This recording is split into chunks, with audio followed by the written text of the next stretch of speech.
Hi, welcome to Flukutronic. Today we're going to do an in-depth look at the Flukutronic at 600 video. And we're going to be covering a lot of the production aspects and some of the composition aspects just for historical purposes, and might learn something along the way. And might raise some questions, so I'm sure we won't cover everything. If you have a question, just shoot it to me in the comments or send me an email and we'll see if we can get that covered.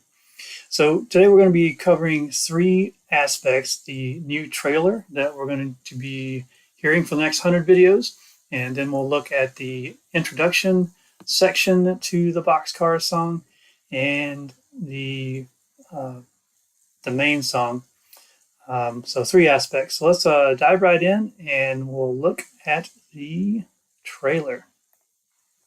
Okay, so for the trailer here, try to keep these short and sweet. The idea here was to use a whole tone scale on the Native American style flute.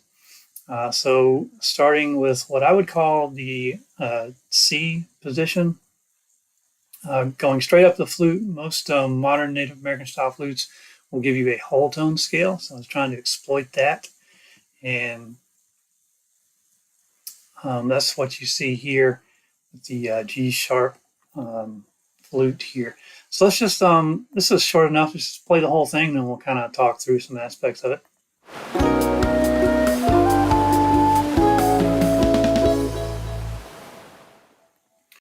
All right, so you can see the elements here. I've gotten a drum loop from Reggae Drummer on the iPad, just pulled that into propeller head Reason here, Reason 13.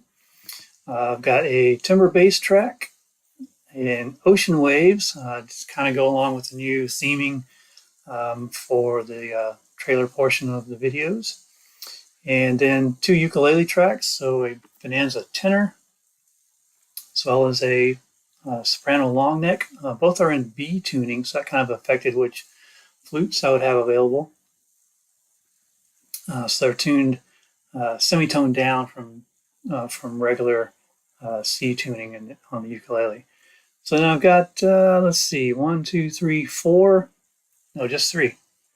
Three supporting flute tracks from the new Kenesazi, and a low bass G3. So I won't go through all these tracks unless somebody has interest. We can come back and look at those.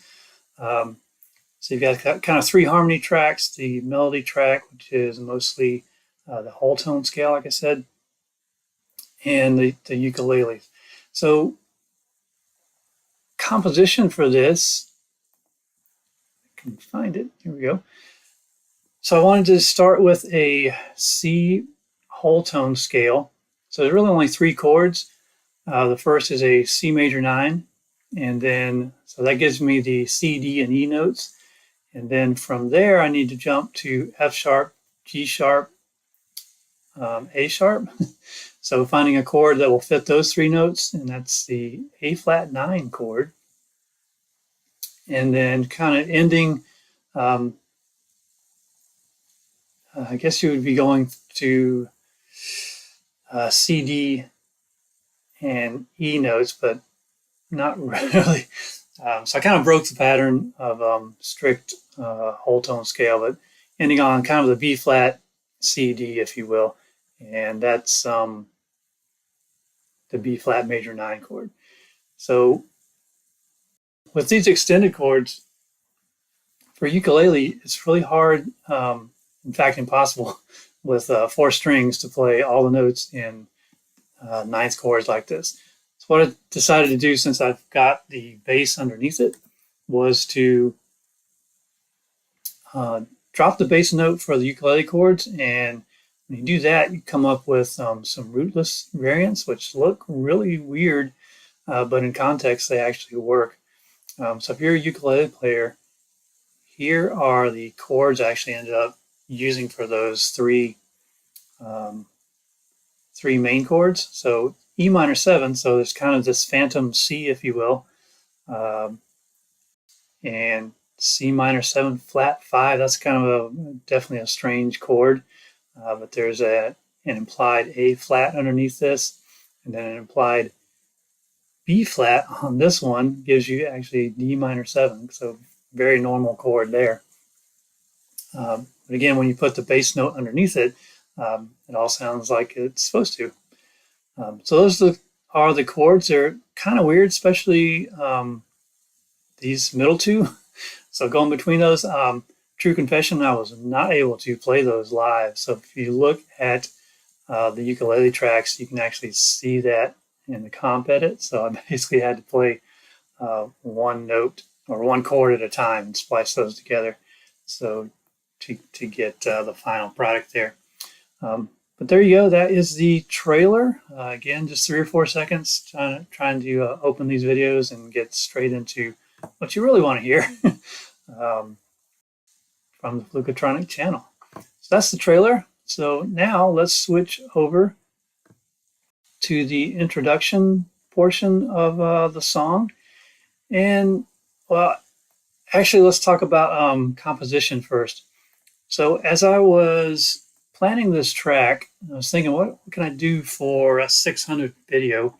So the idea of using the number 6 in different ways presented itself. So that's where kind of boxcar idea found out that double sixes when you're playing dice is called boxcars. That's where the name comes from. So I wanted to use 6 in a lot of different ways. So I wanted to come up with a chord progression of 6 chords. And so here's what I came up with. And music theorists will have to tell me what's going on here.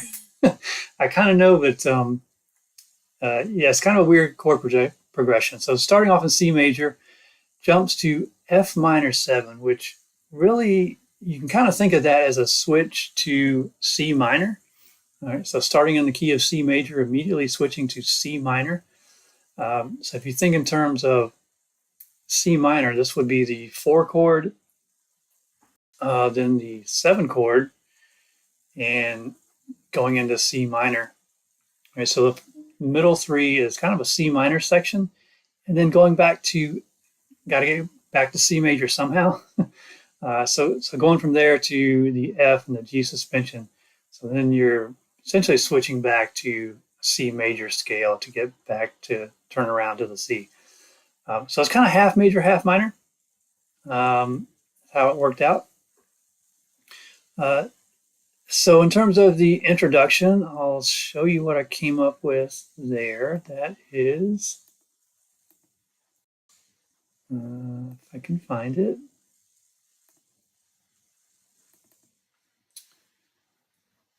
Came up with this arrangement.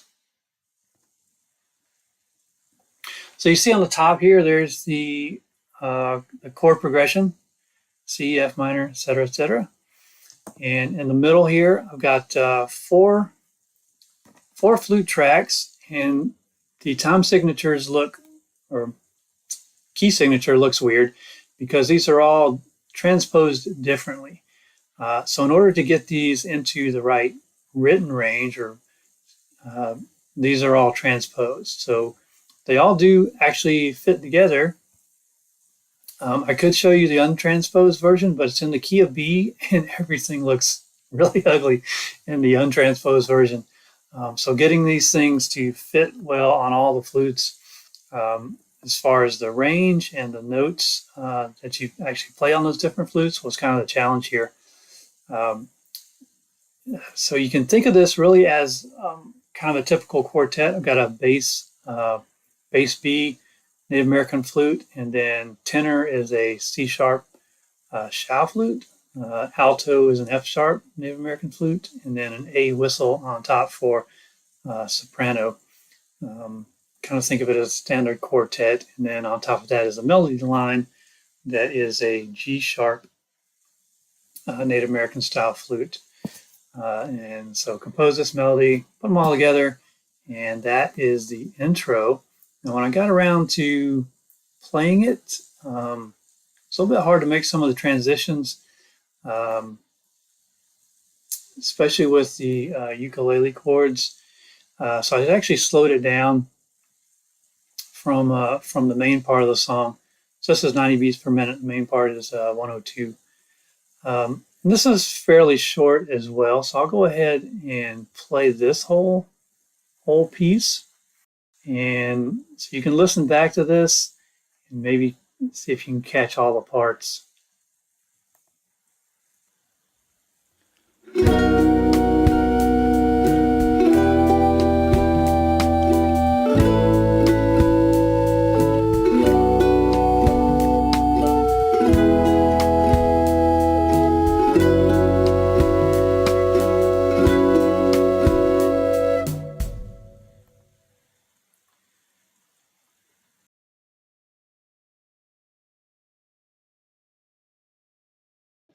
Okay, so wow, I just realized playing this back that I had either forgot to record it or I lost it somewhere along the way. There's no melody track here.